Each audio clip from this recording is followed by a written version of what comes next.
Livro primeiro. 1. De meu avô Verus. 1. Eu aprendi a boa moral e a governança do meu temperamento. 2. Da reputação e da memória que guardo de meu pai, aprendi a modéstia e o caráter viril. 3. De minha mãe, aprendi a piedade, a caridade e a abstinência não somente dos maus atos, como até mesmo dos maus pensamentos, e além disso, a simplicidade em meu modo de vida, bem distante dos hábitos dos ricos. 4. De meu bisavô, compartilho o fato de não haver estudado em escolas públicas e de ter tido bons professores em casa, e saber que, em tais questões, um homem não deve fazer economia de gastos. 5. De meu mentor, aprendi a não ser partidário nem dos verdes nem dos azuis nos jogos dos circos, e da mesma forma, não favorecer nem aos parmularii nem aos escutarii nas lutas de gladiadores. 2. Dele também aprendi a trabalhar com resiliência, usando minhas próprias mãos, a desejar pouco, e a não me intrometer na vida alheia nem dar ouvido aos difamadores. 6. De Diogneto, aprendi a não dar importância às futilidades, e a não dar crédito ao que dizem os milagreiros e encantadores sobre feitiços, exorcismo de demons e coisas assim. 3.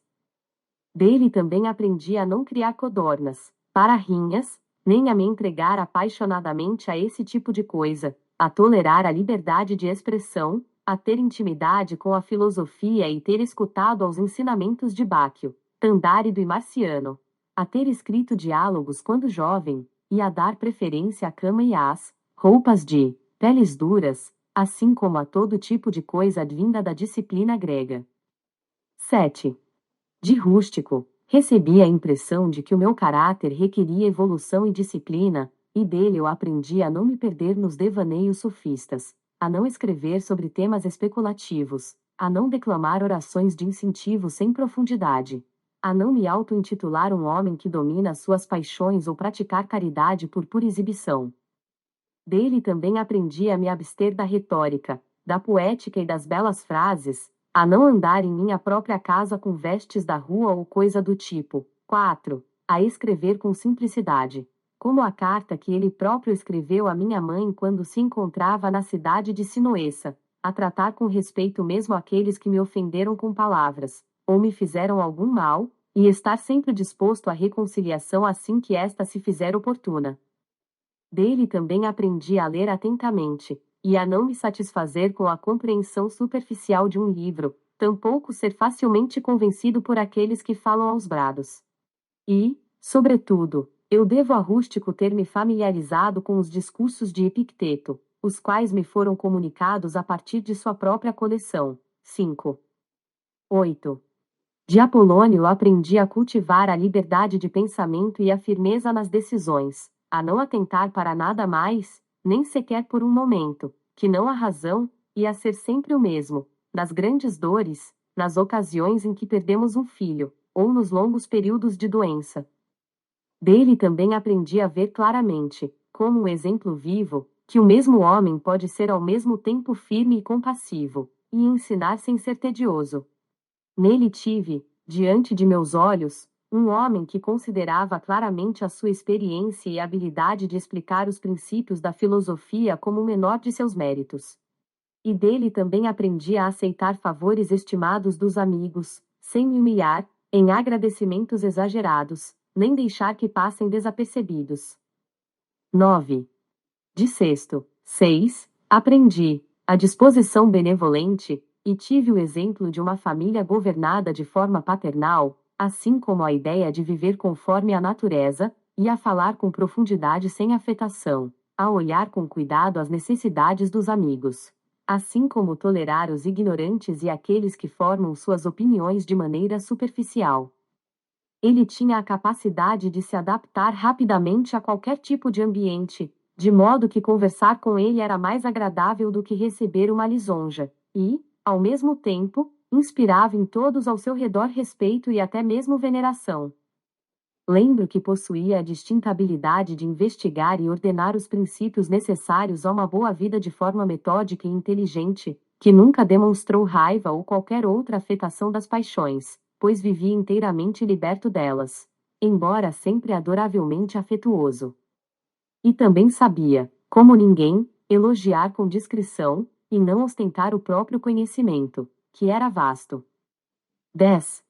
De Alexandre, o gramático, aprendi a me refrear de apontar constantemente as faltas alheias, e a corrigir com afetuosidade aqueles que deixam escapar algum barbarismo ou erro de pronúncia, indicando a palavra ou expressão que deveriam ter sido usados, nestes casos. Sempre discutindo a questão em si, como falar corretamente, sem ressaltar os erros ou buscar ensinar de uma posição de superioridade intelectual. 11. De frontão, aprendi a atentar para o que são a inveja, o fingimento e a hipocrisia num tirano, e que geralmente aqueles que entre nós são chamados patrícios são consideravelmente deficientes de afeição paternal. 7. 12. De Alexandre, o platônico, aprendi a não responder frequentemente e sem necessidade que não tenho tempo, tampouco negligenciar os deveres para com as relações íntimas ou familiares, alegando ter ocupações mais urgentes. 13. De Catulo, aprendi a não ser indiferente às queixas de um amigo sobre mim, ainda que estas sejam infundadas, mas sempre procurar apaziguar a questão, retornando ao convívio habitual, e a estar sempre pronto para elogiar os mentores, como faziam Domício e Atenódoto, também. A amar verdadeiramente meus filhos. 14. De meu irmão Severo. 8. Aprendi a amar meus familiares, a amar a verdade, e a amar a justiça, e, por seu intermédio, conheci Trásias, Euvídio, Catão, Dião e Bruto, e dele eu recebi a ideia de um governo onde a mesma lei vale para todos, administrado tendo na mais alta consideração os direitos dos cidadãos e a sua liberdade de expressão, assim como a conceber uma realeza que respeite acima de tudo a liberdade daqueles que ela governa. Dele também aprendi a ter uma dedicação consistente e invariável pela filosofia, e uma disposição para realizar o bem, fazer a caridade necessária, fomentar a boa esperança, e crer no amor de meus amigos por mim. Nele, jamais vi qualquer tentativa de ocultar ou dissimular suas opiniões acerca daqueles que condenava, de modo que seus amigos nunca precisavam conjecturar o que pensavam ou não de alguém. Isto era sempre muito claro para todos. 15. De Máximo. 9. Aprendi a governar a mim mesmo, e não me distanciar de meu próprio pensamento, seja por qual motivo for, a ter bom ânimo em todas as circunstâncias, até mesmo na doença, a ter uma justa mistura, em meu caráter moral, de doçura e dignidade, a cumprir os deveres que me são colocados sem reclamar da vida. Observei que todos acreditavam que ele pensava exatamente o mesmo que falava em seu discurso, e que nunca passou pela sua cabeça nenhuma má intenção ao discursar. Ele nunca demonstrou espanto ou surpresa com nada, nunca pareceu se apressar além da conta em qualquer a fazer, nunca deixou nenhuma ação por realizar, nunca pareceu perplexo ou envergonhado, nunca riu para ocultar algum sentimento. Tampouco alguma vez pareceu estar afetado por alguma paixão ou angústia. Ele era acostumado à caridade, e estava sempre disposto ao perdão. Da mesma forma, viveu livre de toda falsidade. Ele realmente aparentava ser um homem que jamais pôde ser desviado da reta conduta, mais do que um homem que precisou evoluir até aquele patamar. Eu também observei que nunca houve alguém que se sentiu menosprezado por Máximo, ou mesmo que pudesse supor que ele mesmo se julgava superior aos demais. Ele também possuía a arte genuína de ser bem-humorado de forma cordial. 16. Em meu pai. 10. Eu observei o temperamento suave e uma determinação invariável no cumprimento das decisões tomadas após a devida reflexão. Ele dava pouca atenção às honrarias e vãs glorificações conferidas pelos demais, mas nutria amor pelo trabalho e a perseverança. Sempre esteve disposto a ouvir aqueles que traziam qualquer ideia ou proposta que pudesse auxiliar a sociedade como um todo. Da mesma forma, possuía uma firme determinação em recompensar a cada um segundo seu próprio mérito, e um conhecimento, derivado de seus anos de experiência, acerca de quando deveria se comportar de forma dura, e quando era mais adequado recorrer à brandura. E eu também observei que ele subjugou, em si mesmo, todo tipo de paixão pelos rapazes, e considerava a si mesmo alguém no mesmo patamar dos demais cidadãos. Ele liberou todos os seus amigos, no governo, da obrigação de fazer suas refeições somente quando ele mesmo também se alimentava, e da mesma forma não os obrigava a lhe acompanhar em suas viagens, chegando até mesmo a permitir que eles mesmos viajassem para fora de Roma, na ocasião de alguma emergência pessoal ou familiar. Ainda observei o seu hábito de a tudo examinar cuidadosamente antes de tomar qualquer decisão, jamais julgando uma dada questão de governo apenas por sua aparência superficial.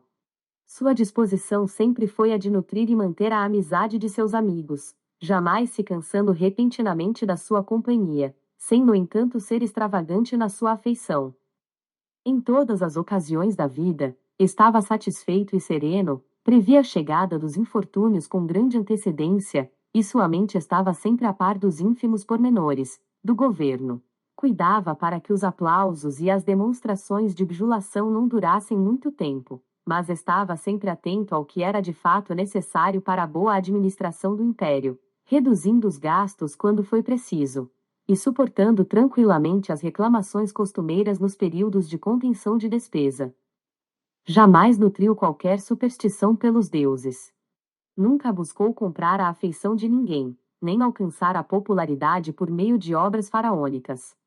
Mas demonstrou, em todos os afazeres, sobriedade e firmeza, nunca agindo ou pensando de forma mesquinha, nem nutrindo afeição particular pelo novo e das coisas que conduziam de alguma forma para as comodidades da vida, que a sua fortuna oferecia em abundância, as utilizou sem arrogância e sem dar satisfação a quem quer que fosse.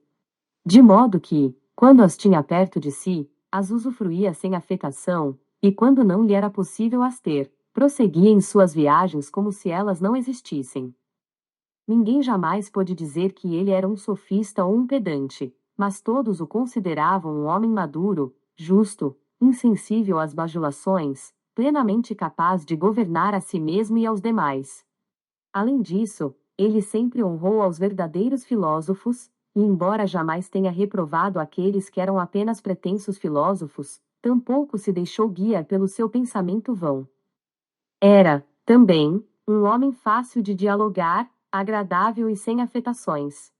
Ele tomava um cuidado considerável com a saúde de seu corpo, não como alguém que estava demasiadamente apegado à aparência física, mas de tal forma harmoniosa que ele raramente precisava recorrer aos tratamentos medicinais.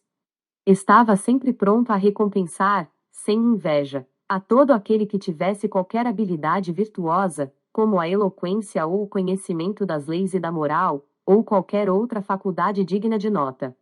E os recompensava na medida de seu próprio mérito, de modo que a sua reputação fosse de fato merecida. Sempre governou e agiu de acordo com as instituições de seu país, sem jamais se vangloriar disso. Nunca foi muito simpático às viagens constantes nem ansiava por elas, pois amava permanecer o maior tempo possível nos mesmos locais, cuidando das mesmas tarefas com o maior cuidado possível. Dessa forma, logo após os seus ataques de enxaqueca, retornava prontamente e com todo vigor ao trabalho. Não tinha muitos segredos, eram poucos e raros, e tratavam sobretudo dos interesses do império.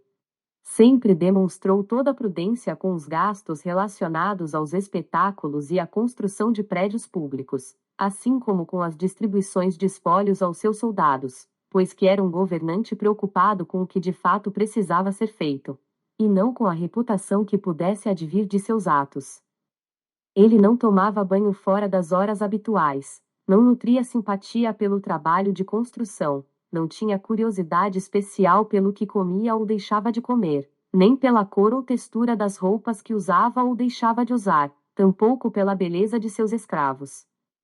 As vestes que usava em casa eram simples e geralmente feitas da lã de Lanúvio, sua terra natal. Quando em Túsculo, tratava os rendeiros da mesma forma que os demais, pois era sempre o mesmo com todos.